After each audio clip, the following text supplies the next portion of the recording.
Hi, this is Daniel Sokal. I'm doing a presentation today on narcissistic abuse, and I wanted to give a bit of a framework for today's lecture. Um, it's going to be in 6 parts, and don't worry, I'm not narcoleptic when I look down. I'm looking at my notes. So I'll start by talking a little bit about myself, my practice, what kind of work I do, and then we'll do a breakdown of what this next hour will look like. There's going to be a fair amount of clinical examples peppered in, a little bit of history, and then what we'll do is at the end leave some room for a sense of thinking about questions that might arise from this discussion today, and then when we do the live Q&A, I hope that there's some material here, a curiosity that brings about some questions, and I'll do my best to answer them if I can. If not, what I can do is get some contact information and get back to people on good references or good places to reach out to maybe get some more material. So let me start by just talking about my practice. I work in New York, in White Plains, New York. That's where my primary practice is. I mostly meet with people in person, but I do find myself doing a lot of work online.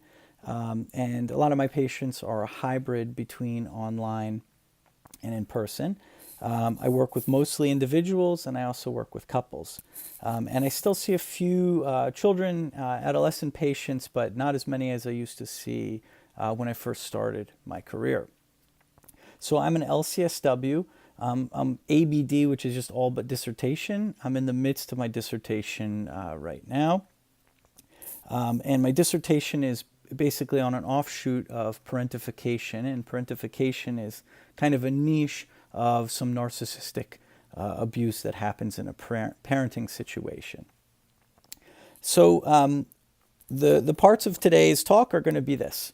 I'm going to give kind of the definition and role of what narcissism is and explain that a little bit to kind of clearly define narcissism.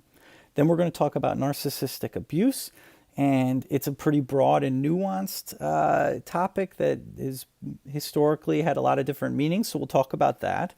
Then we'll talk about some common examples, and after that I'm going to give some clinical examples and kind of go into the meat and potatoes of the clinical work and the context of when narcissistic abuse and how it plays out and how it's experienced clinically and what kind of work can happen there. Then I want to talk about the different means of recovery and repair. And so I kind of split it into 3 different realms. There's recovery repair, recovery and limit setting, and recovery and cutoff. And when you're dealing with narcissistic abuse, it really depends on how it's experienced and how the different tiers can happen and play out and what ultimately comes of that interaction.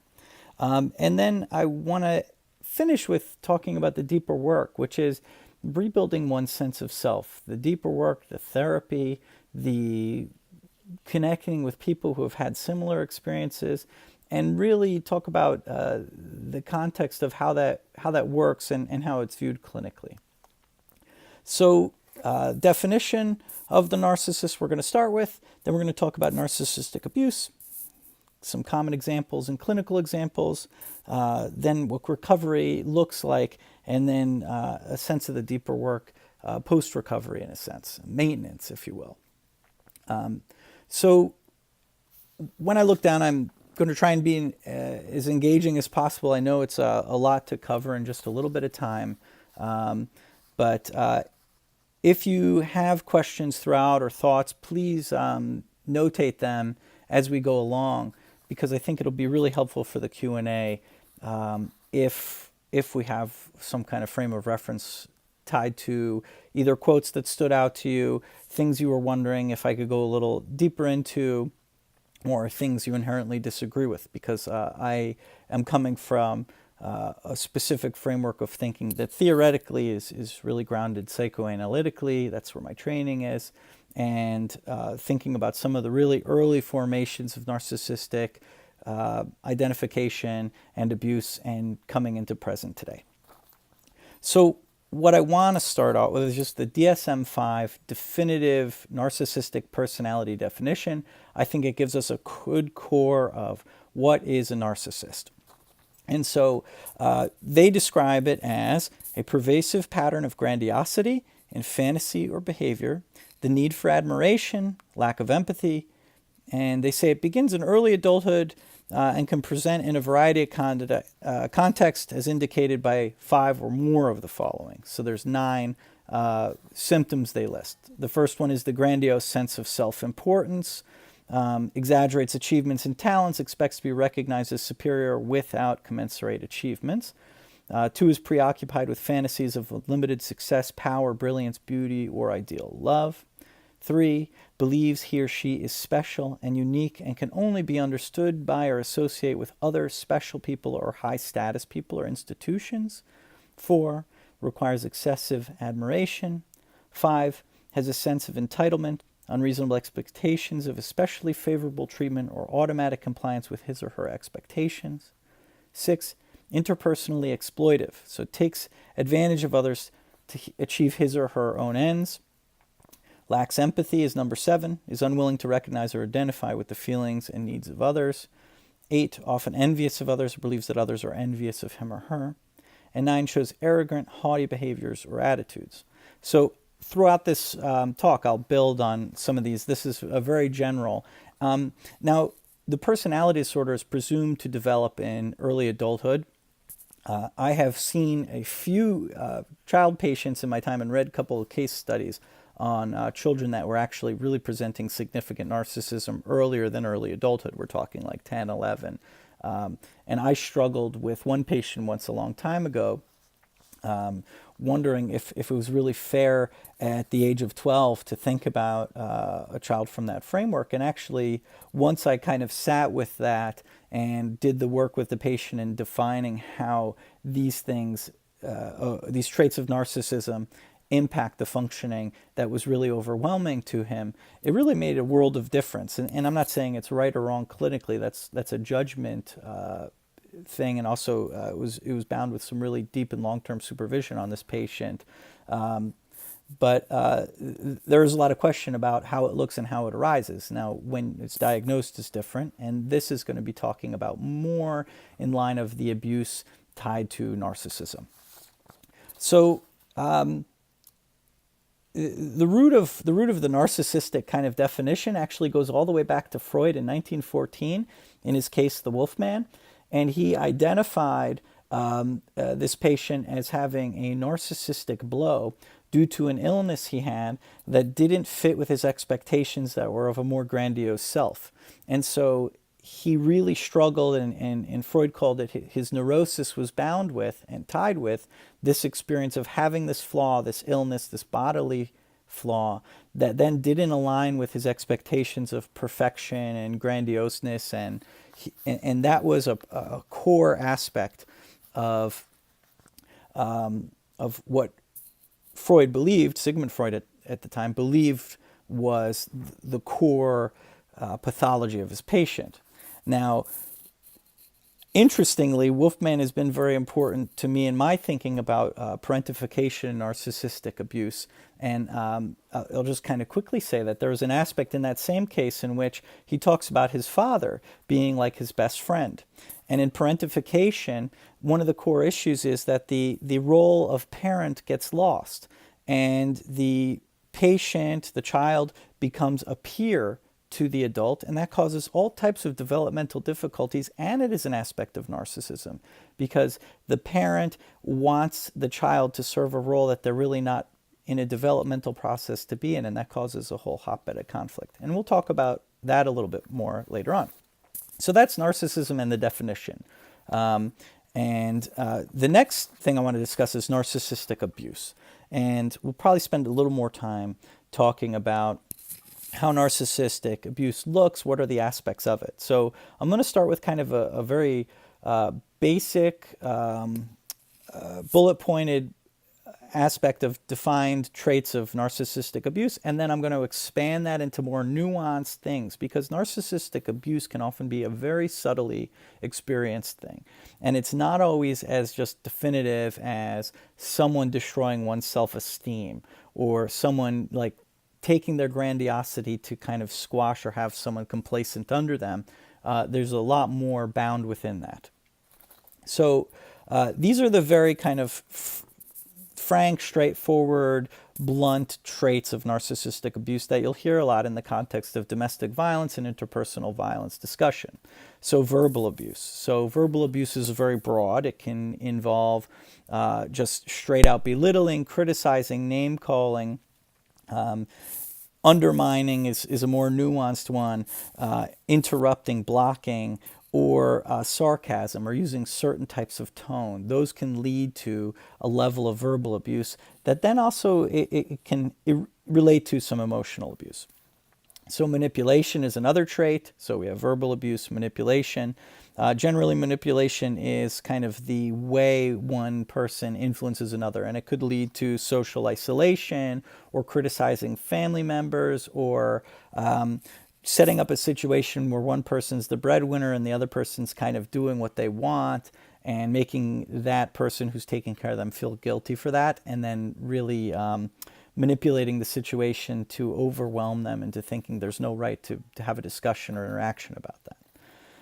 The third one is emotional blackmail, which may include very direct threats, warnings, anger, throwing tantrums if something doesn't go their way, even if it's about like going to a certain place for dinner or making one choice over another. They might get really upset, and that's the emotional blackmail aspect, that they have people walking on eggshells and questioning safe ways of phrasing things, or avoiding topics altogether to avoid the emotional reaction. A very high tier triage red flag is if it comes down to blaming one for their feelings of being suicidal. Then that's a very huge red flag of a narcissistic emotional blackmail. That is a red flag for a very significant response and reaction. Never take the bluff of a suicidal ideation or suicidal threat. Always take the most immediate response, which would be a direct action response. Calling the police, calling an ambulance if they're in a therapy situation. They're going to the ER if it's not worked through safety planning wise. That's also up to your clinical judgment, but in relationships, there's huge concern, and it's a big, big red flag in regards to emotional blackmail with narcissistic abuse. A third one is gaslighting, which very generally is crazy making. So someone feels very strongly about something, you question their reality, you criticize it, you make them distrust their perceptions of reality, and you shake the foundations of that. And that's really one of the most disturbing aspects of it. And we'll talk more and when we go through examples of similar traits of gaslighting. Competition, competing, one-upping to always be on top, sometimes through unethical means. And one-upping could be if someone's sick, the other person's sicker. If a kid's sick, sometimes you'll see the parent or the spouse suddenly have symptoms of being sick because they can't handle that level of competition. If someone has success, then suddenly they may have something that they're working on. But it's kind of about show stealing in a sense. Negative contrasting is the last kind of generic one, and that's unnecessarily making comparisons to negatively compare. Like, you do this wrong, you do this wrong, you do this wrong, I'm always doing this right. Or in the conversations, it's always about the criticism. And the negative contrast is that the opposing person, the narcissist, must have all positive traits. So I want to kind of talk about more nuanced aspects of narcissistic abuse and be a little more broad. In terms of a narcissistic person, it can be a friendship. It can be in domestically violent and interpersonal violence. It's more often a partner or a parent. And there's very different tiers of abuse that happen narcissistically with a child, whether they're a child or an adult child, because there's a different kind of power differential there. Whereas in a couple, there's a perceived reciprocity and equality, but with a narcissist, they have a way of kind of diminishing that person's sense of self or reinvigorating the past experiences of a narcissistic parent in the relationship, because there's some maybe symbols that the relationship is a narcissistic one, but there's this kind of what I call peripheral memory, things in the unconscious level that we don't have immediate access to, where that relationship might feel comfortable and familiar, but it doesn't mean it's safe, and it doesn't mean it's not a narcissistic one. So I'll just quickly explain that a little bit. So peripherally, if we look all the way to our side, we have a sense of the space we're in, right? I look around, I know the space I'm in. If a bear appears at the window right next to me and I'm looking at this screen, I will take in that information and be very shocked and surprised. My mind will kind of take that information, process it, say something's different from the familiar, and shake it up a little. When we think about relationships, if we have a parental experience of a narcissistically abusive parent, and then we're in a relationship, there's certain traits of familiarity we might find that we just have peripherally in our unconscious information, but aren't really at a conscious or graspable level until we start having a greater sense of red flags. And that may be more isolational controlling behavior, maybe there's some comfort or familiarity in that, and we don't really get a sense of it till it's more blatant and more out there and less subtle.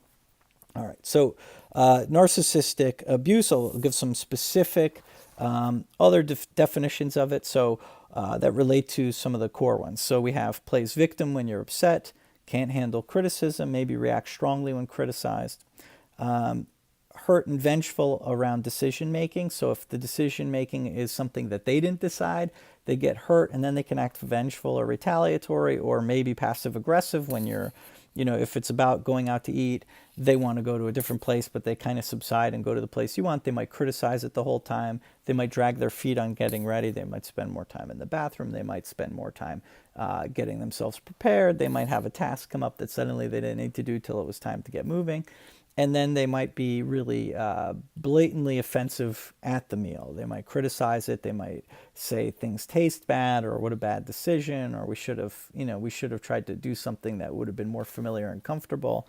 And so that's kind of the subtle vengefulness. So the other really nuanced one that I think is very important with narcissistic abuse is an expectation of the intuitive knowing of one's needs. So one of the examples I'll give was Susan Still, who's a very famous domestic violence advocate and a survivor. And one of the big things that was actually part of the trial for her ex, he had the kids videotaping her because she asked him what he wanted on a sandwich, and he continued to beat her and pull at her hair and scream at her and call her stupid. And his intuitive assumption of her knowing was she was stupid enough in his mind to ask what she wanted on a sandwich. So she was doing something very caring and welcoming, and then it became an aspect of abuse because he felt wronged, or his ego was bruised because he perceived she should just know what he wants if she really loved him and knew him. And when I give some examples, things like that will come up that are very, very subtle, but very deeply hit the core of where a narcissistic rage can stem from. So the other one is gaslighting. I want to kind of build on that a little bit more. It's really crazy making, and it's no one else thinks that about me, or you think this, your family was totally dysfunctional, they wouldn't know what that is, your reality's skewed. Statements like that really hit at the core of one person's sense of reality as a solid reality that they're grounded in. And the narcissist who is abusive will manipulate that and use gaslighting to kind of destroy one's sense of security and frame of reference in grounding in reality. I also want to talk about what happens with children in narcissistic abuse. And these words are kind of interchangeable in research, but they have core definitions. One is the intergenerational subjugation of boundaries, which is a parent shifting the parent role and treating the kid as either a peer or colleague or spouse or confidant. And it skews the developmental need for the child, and it exploits them. It's completely exploitative. Then we have parentification, spousification, and adultification. Now, parentification is when a child is put in a parental role.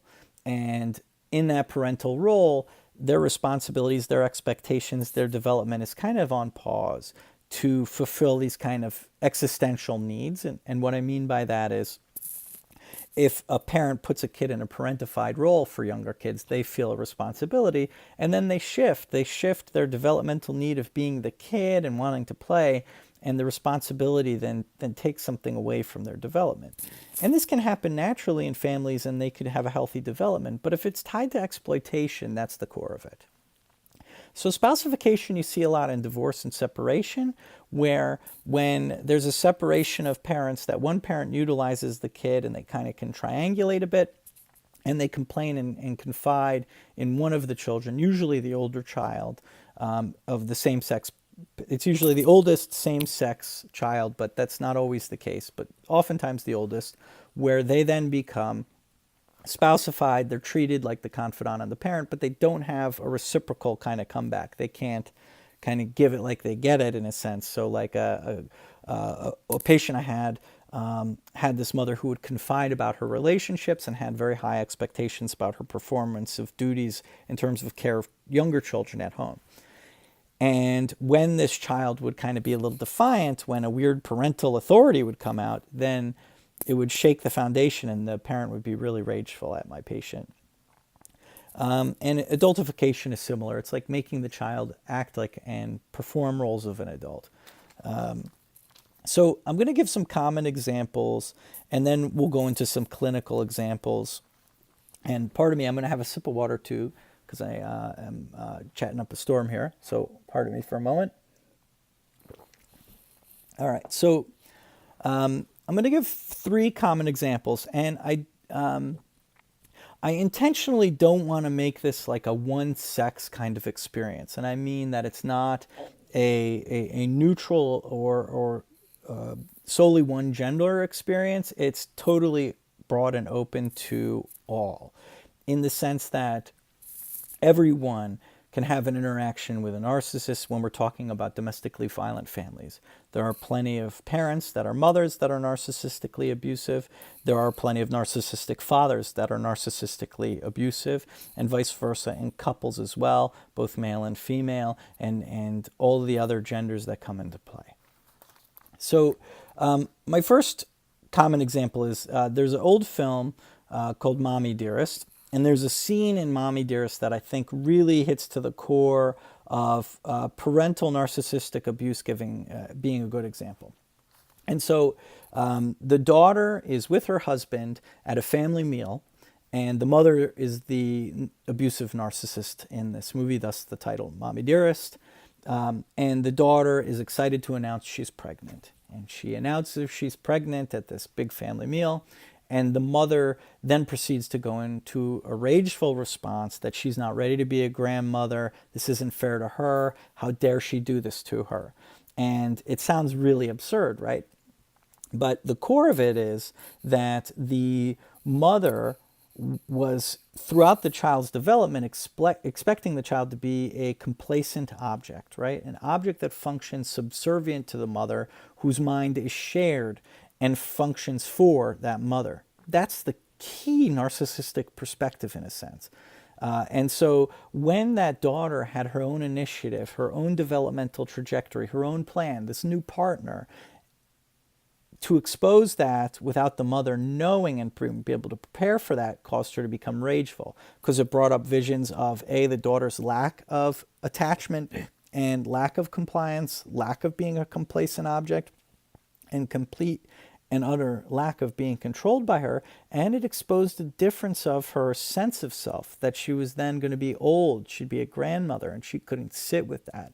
And so all of these things became bound in her expulsion or projection of rage at that meal. So another example is a very famous one. And if I was thinking of adding a clip to this, but because this is such a kind of hardy topic, I do want to talk for the 60 minutes and then give referrals to look up that you can write a note down and check afterwards.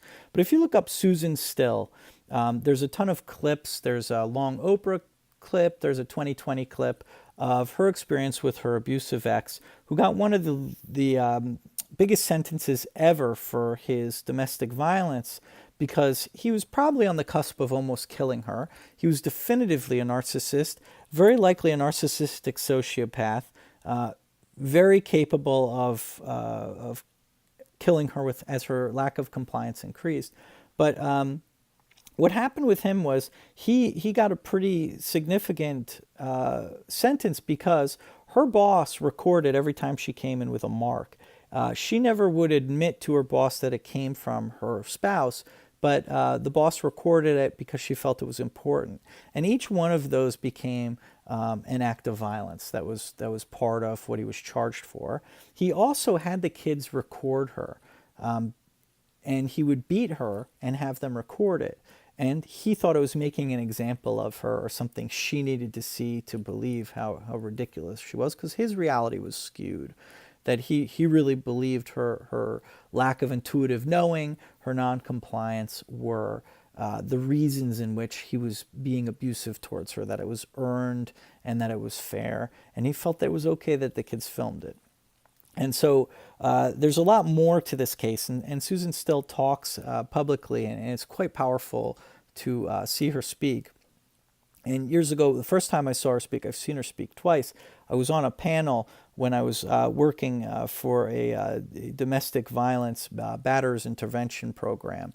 And it was very moving, but one of the things that really struck me the most was that of all the physical and threatening abuse that struck her at her core, the worst takeaway she still holds on to was being called stupid so much.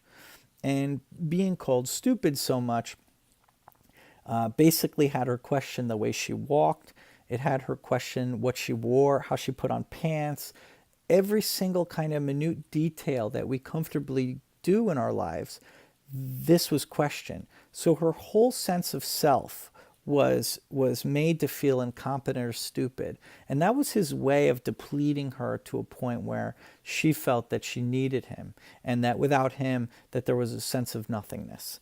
And that was part of the very unconscious manipulation that happens with narcissistic abuse. And we'll kind of talk about all these nuanced and subtle examples throughout that really convey that this is a deep, deep core of its functioning. So the other example I want to give that's kind of more common, and we're seeing it a whole lot today, and I don't want to date this video because I know it's going to become part of continuing ed credits, but political gaslighting is how I'll generally say it. And the most recent example is we saw in the Supreme Court hearings that really evoked this kind of difference of discounting trauma first and foremost, but the political gaslighting was that we suddenly have this moral authority on this one side, and in this case it was the conservatives, where only a few years prior they withheld a candidate. So right, they're rushing this candidate through. They think it's only fair, but then they delayed a candidate almost a year without question and made all these excuses, and then those kind of fall to the wayside, and then there's moral authority against the other side. And that's political gaslighting. And what it is taking away the logical history and framing it in a way that's just crazy making. Like, didn't this just happen? Well, no. And what kind of right do you have to even talk about that? This is a different scenario. And so that's political gaslighting, which we are experiencing to a much broader and heftier degree than ever, I think. At least in my lifetime of recollection. And the gaslighting is really an aspect of narcissistic abuse because it devalues the other's sense of existence and self and reality. And it questions the grounding, and it kind of shakes assumptions, and then there's this wondering of where does the reality lie. So I want to spend now time talking about some very core clinical examples. Now, when I give clinical examples, I neutralize them greatly. My patients do know that I present and I speak of my cases in case conferences with my supervisors when I have supervision. And I failed to mention earlier that I teach in a psychoanalytic institute, and I also supervise students there. So I do discuss my cases really to help people learn scenarios, create vignettes to make sense of different concepts. But by no means is this intended to be like, oh, I know this case definitively. These are very general examples. So I'm going to do two couples and then a narcissistic parent, which could be a mother or father. In this scenario, it's a narcissistic mother. So couple one is the loop of arguing, crazy making. So I worked with this couple for a very long time, where one of the core conflicts was that one of the children had gone to a private school. One parent didn't agree with it, the narcissistic parent, but they refused to take any initiative. And so they would constantly criticize the decision that the other partner was making, but they would refuse to have any role in making another thing that could work out happen. And so this one parent really wanted what was best for the child, researched like crazy for this kid's specific needs, and they were pretty high-end executive functioning and ADHD combined type issues. And so this child had really struggled with school and needed a very specialized program. So this one parent's researching like crazy, visiting tons of schools, working with this child's therapist, getting consultations on, institutes and schools that might be good fits, interviewing these schools and visiting them, and also taking their child there. And so this other parent who refused to take any initiative was kind of in the backseat and non-active, right? So the child ends up going to the school. All the narcissistic parent can do is criticize it without action. And then 2 years go by. And then the one parent decides, I'm thinking about a divorce or a separation. And in the context of the couples treatment, which is why they came, they were on the cusp of separation, this became a core issue. And the narcissistic partner could only, in every aspect of conversation, go back to the loop of how they were wronged in this decision. And there was an incapability of seeing the other's role in it, right? Because the perception was, my ego had been bruised, I had all these ideas that weren't taken into consideration, and you should have done the legwork to make that happen based on my assumption of things. And now that it's failing, I'm completely correct and right about its failure. And the whole loop of any time that marital conflict came up went back to this. And it was like a broken record. And part of the work there, which was very difficult, was framing some empathic understanding, but not jumping on the instinctive response system. So the instinctive response system was to criticize the non-narcissistic spouse, attack her character, attack her decision-making, and kind of put themselves on a pedestal of grandiosity and, brilliant thinking. But that brilliant thinking was rooted in inactivity and criticism, and not partaking in getting the right questions answered to see if where the child ended up actually was the best fit, which it really seemed to be. And the due diligence was done to get them there. So a lot of the couples work had to play around this empathic understanding. Don't jump down the other person's throat with criticism.